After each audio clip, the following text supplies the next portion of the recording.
original programming presented by the Comedy Network. Jack lies sleeping on a ledge.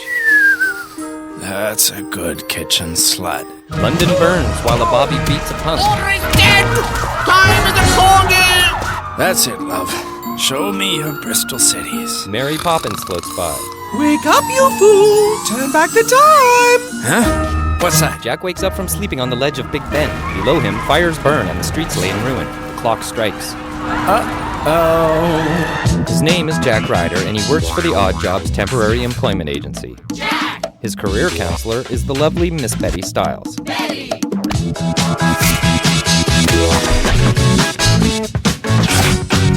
His friends are Bobby and Leo. Every week, Betty sends him out on a new job, each one weirder than the last. Hence the name Odd Job Jack. This week, Jack is the Royal Timekeeper's assistant. For more descriptions, go to oddjobjack.com/describe. At the Odd Jobs office. You're late again. I know, but thank God I'm okay. Was there an accident? No, thankfully, no. Well, in this job, time is of the essence. The royal timekeeper at Buckingham Palace needs an assistant. Wow, that seems like a pretty important job. So why me? Actually, Odd Jobs has been staffing Buckingham Palace for years. An Odd Jobs temp straightens a picture at the palace. It remains crooked. Another temp dusts valuable vases and smashes all of them. A tourist tries to distract the palace guards. The temp guard stabs the tourist. Some of our best men are over there. Make us proud. I am all uponst it. 86% of people are obsessed with the royal family. Everything about the monarchy, their glamour, their centuries-old bloodlust, their murderous, incestuous traditions seem timeless to us. And now it's up to me to help keep that timelessness accurate. After looking at pictures of the royal family, Jack packs his bag for the trip. He throws a picture of himself into a suitcase, followed by a fishbowl. He throws a croquet mallet, which smashes the picture, and finally, his lava lamp. He yells for Babs, who is already there. Mom, have you seen my Battle of Waterloo commemorative cannonball? I can't believe it, Jack. Buckingham Palace. You'll see the Queen. How does this look? Promise me you'll send pictures. Jack holds up some clothes and then falls beneath his bed. He pushes himself up and bashes his head against the bed frame. Jack spots his cannonball and heaves it into his suitcase. He struggles with the case. Jack and Babs arrive at the airport. You know how much I love the royals, Jack. Yeah, Mom, you blew my inheritance on Princess Margaret's royal diaphragm. Remember? What are you talking about? It was Princess Anne's, and it was an IUD. Jack heaves his bag onto the airport security scanner. Jack, this is a once-in-a-lifetime opportunity. Please take my phone cam, take pictures of everything, and email them to me. Okay, Ma. Goodbye. Take pictures. Security x-rays Jack's cannonball in his bag. 2 guards are called over and taser him mercilessly. Take pictures! Security throw Jack into a cab. The cab has wings and flies into the sky towards England. A hunter emerges from some bulrushes and shoots Jack's flying taxi out of the sky. It crashes in front of Buckingham Palace. Jack approaches the peasant entrance. A distinguished Brit awaits him. Master Ryder, I presume. I am Neville Nigel Nelling Nolan III, Royal Timekeeper. Jack takes his picture. Yeah, it's good to meet you. Jolly good. You are 7 hours late, sir. What have you to say for yourself? Jack checks his watch. Wait a minute. Is there a time difference here? Good God, they sent me an American. Daylight savings time is in less than 52 hours, Master Ryder. We must change every one of Her Majesty's 3,621 clocks before then. Due to your tardiness, we are already dangerously behind. Talk about a dangerous behind. Jack snaps a shot of a beautiful butt. Snap. Oi, is he referring to me Rumkin? The woman turns from the fireplace to reveal she is a sexy young maiden with long hair and fabulous cleavage. Jack smiles at her. She returns his smile to reveal a set of very crooked teeth. Anne is the palace kitchen slut. Hey, that's no way to talk about a lady. Tell me more. No, it's true. Slut, wench, kitchen bicycle. I've been ridden more times than the 5:15 to Shropshire. That's enough palaver! Now, mind how I attend this timepiece, Master Rider. Royal clocks must be set properly and courteously. What's with him? He's just got a stiff upper lip, he has. That and a rolled up his arse. Happened in the war. Flashback. An explosion blasts a soldier into a trench. He lands beside Neville, who calmly sits drinking tea. A live grenade flies into Neville's teacup. He takes a sip and the grenade explodes. He's a bit strong today. Neville collapses. Flash forward. Anne taps his lip with a spoon. Wow, an actual stiff upper lip. And an actual rolled up his arse. She taps his arse.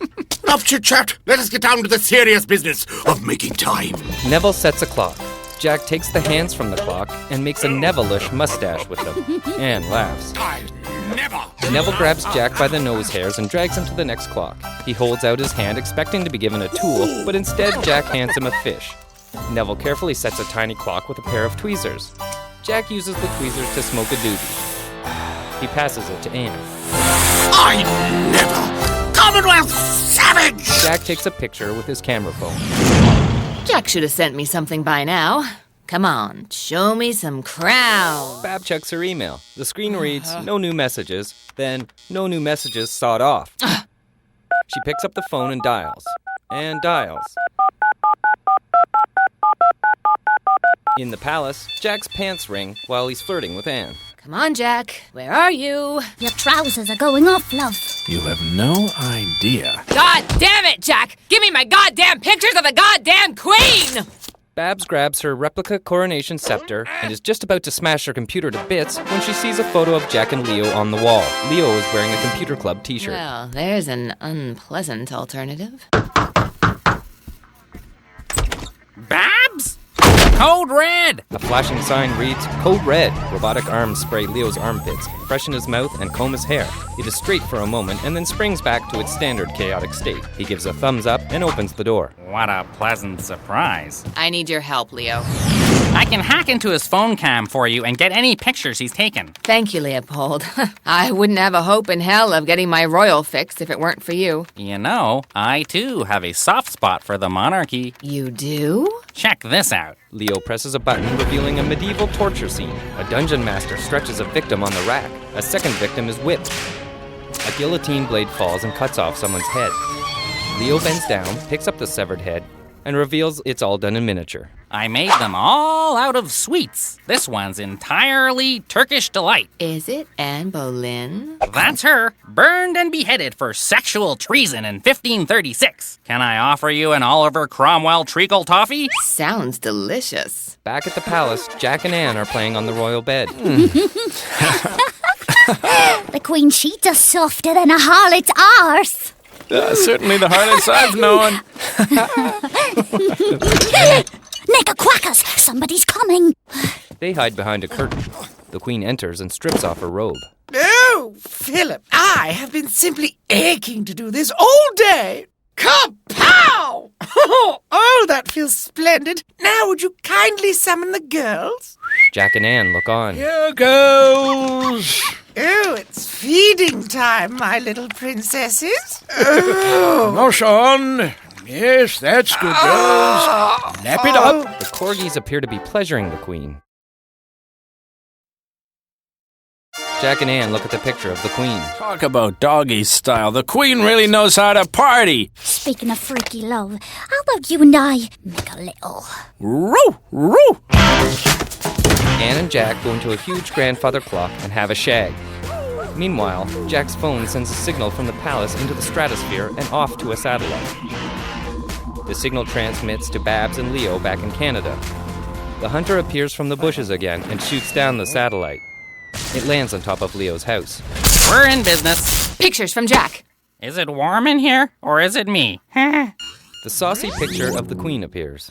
That can't be real. You're right. The queen's boobs are surprisingly perky. But Jack's not capable of forging anything this sophisticated. Or imaginative. We'll be rich. Let's celebrate with some sweets. Marshmallow Richard the Lionheart, anyone?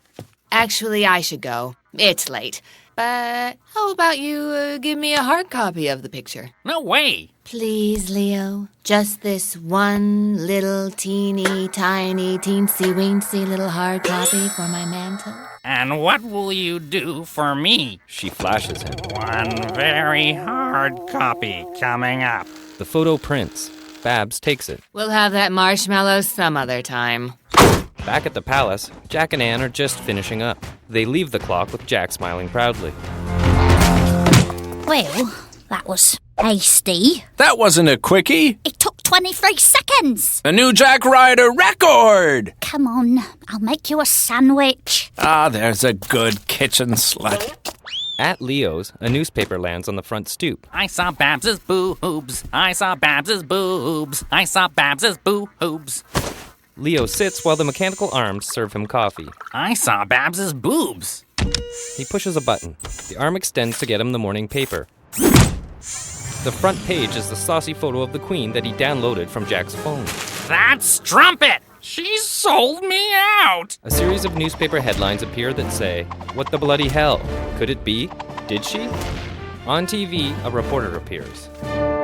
In an unusual turn of events, sales of Corgis are going up, up, up. Looks like the Queen's not the only one enjoying her pets. A Brit watches. You see, them royals is just like us. His poodle licks his face. Meanwhile, one of England's most beloved songwriters has written a stirring tribute to our besmirched monarch. In a huge stadium, a musician sings. Oh, lovely Lizzie, you shook your royal hoochie cooch and you gave a whole new meaning to the phrase, screw the pooch. Lizzie f***s the dog just like you do. We all f*** the dog, whatever gets you through. We all f*** the dog out. At the palace, Jack, Anne, and Neville watch the show. Neville drops his cup. No one seems to mind too much, aside from old Pinbottom over there. The Empire is dead. Poor old sod. I'll brew you some more tea. Everything I hold dear. The monarchy, decorum, the missionary position. It's all bollocks. Come on, Neville. We need to fix the time. Jack holds a clock. You want to fix the time? I'll fix the time.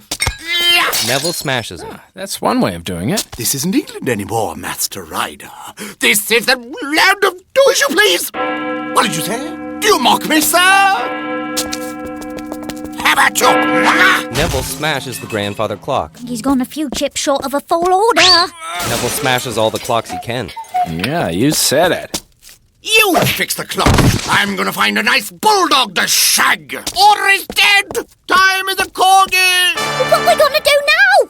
Oh, wanna take another turn in the grandfather clock? I'm sure I could smash my record. Bugger off, Jack. This isn't about silly corgi sport. This is about time. The Empire depends on it. For punctuality, for order, for tea. There's only 2 hours until daylight savings and you have over 100 clocks left. Now get your Khyber pass and gear. She swats his butt with a spoon. Back in Canada, Leo eats a miniature chocolate torture victim. He picks up the phone. Hello, Babs. This is Leopold Trench. You know, the guy you peeled for. Why haven't you returned my threats? Where's my share of the picture profits? I thought we had something going on. I'll be your boy toy. What are you doing Thursday? What are you doing now? Are you naked? Are you with someone else? I'll kill him. I love you. Call me. Looks like it's just you and me again, full-scale marshmallow Richard the Lionheart. Leo leans over and bites into a life-size marshmallow figure beside him. At the palace, Jack races to reset all the clocks. Only 92 left. 47 left. Jack sets the royal nuclear clock. The nuclear clock explodes in a tiny mushroom cloud. He goes to the prince's room and resets the swastika clock. 3. He tries to reset a very complex clock with a vast array of controls. He gives up and dumps it into a trash can. It doesn't fit, so he jumps on it until it does. 2. A huge clock face appears. It turns out to be the tiny watch of a beef eater guarding the palace. Jack resets it while the guard stands there. And 1 clock left. Now, where is it? Another huge clock face appears. This time it's Big Ben, towering high above London. It just couldn't be easy, could it? Climbing noises come from inside of Big Ben. They rise slowly through the tower as night falls. Finally, they reach the top of the tower. Jack appears with a bucket on his foot. He crawls along a ledge in front of the clock face, high above London. Tired. So very tired. This looks like a nice place for a sit-down. Jack pulls the bucket off of his foot and tosses it. Bloody hell! Man, that's a big friggin' clock. Just need to take a little nap. What difference could it make? Just one clock. Jack goes to sleep on the ledge. He wakes up to chaos. That's it, love. Show me your Bristol cities. Mary Poppins floats by. Wake up, you fool! Turn back the time! Huh? What's that? On the street below, traffic is stopped and fires burn out of control. Uh-oh. Jack watches a town crier below him. Hear ye! Hear ye! Big Ben no longer keeping correct time! Empire in chaos! The crier is punched. Oi! Oi! I'm a dingbat! He is struck by a bobby. On the Thames, two heavily loaded barges approach each other.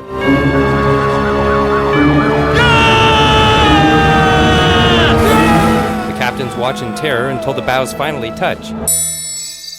A horrific explosion ensues. A car flies off of the London Bridge and lands on top of the burning boats. Meanwhile, in a genteel drawing room... Good gracious, old boy, what are you doing? I'm having tea. But it's only 10:30. 10:30?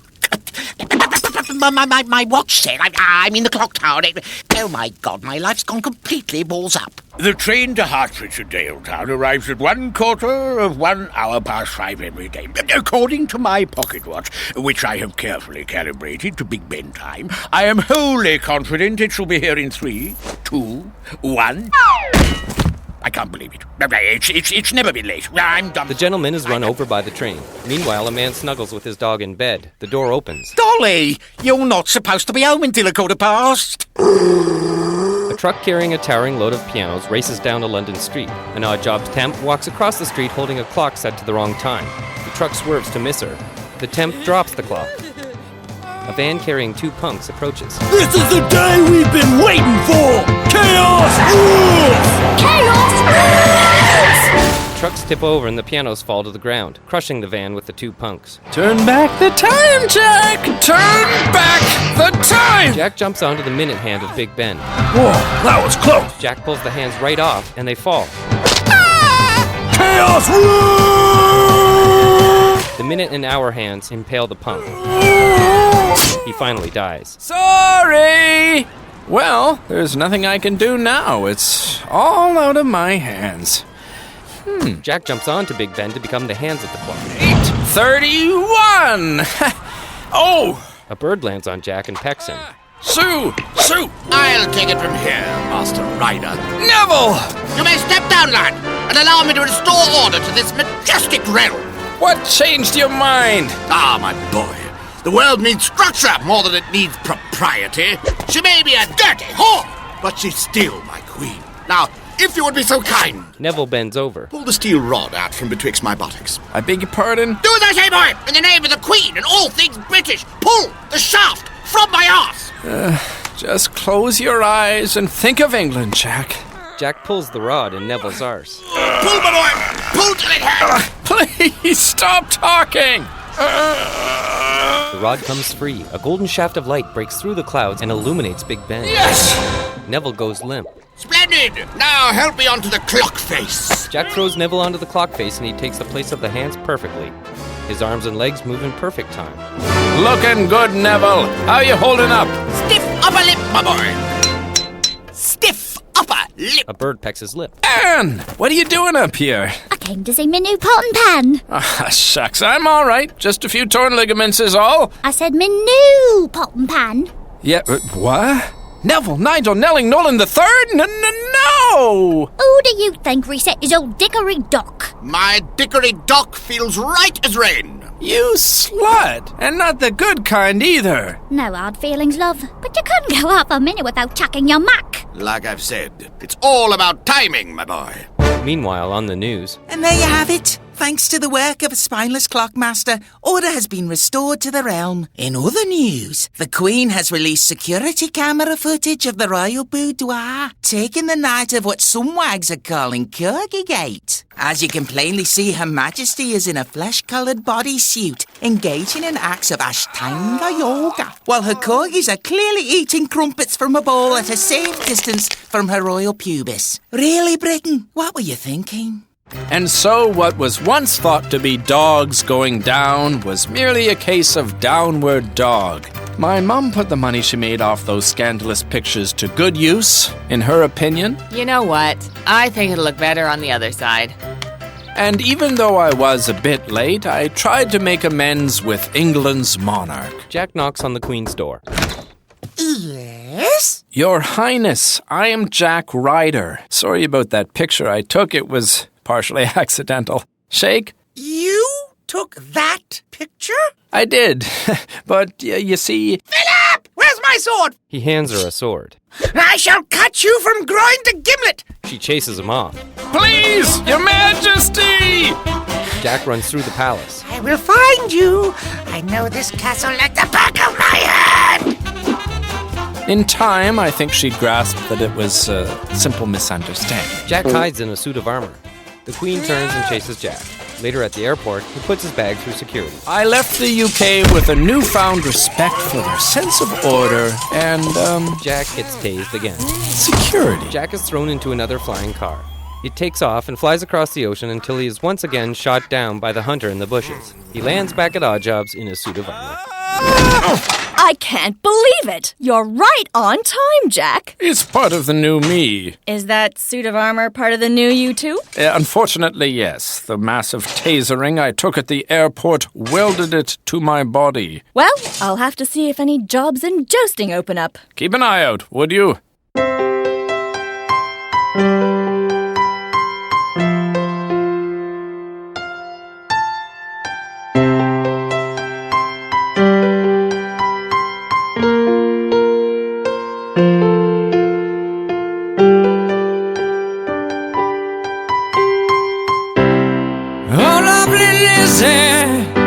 You shook your royal hoochie cooch and you gave a whole new meaning to the phrase, screw the pooch.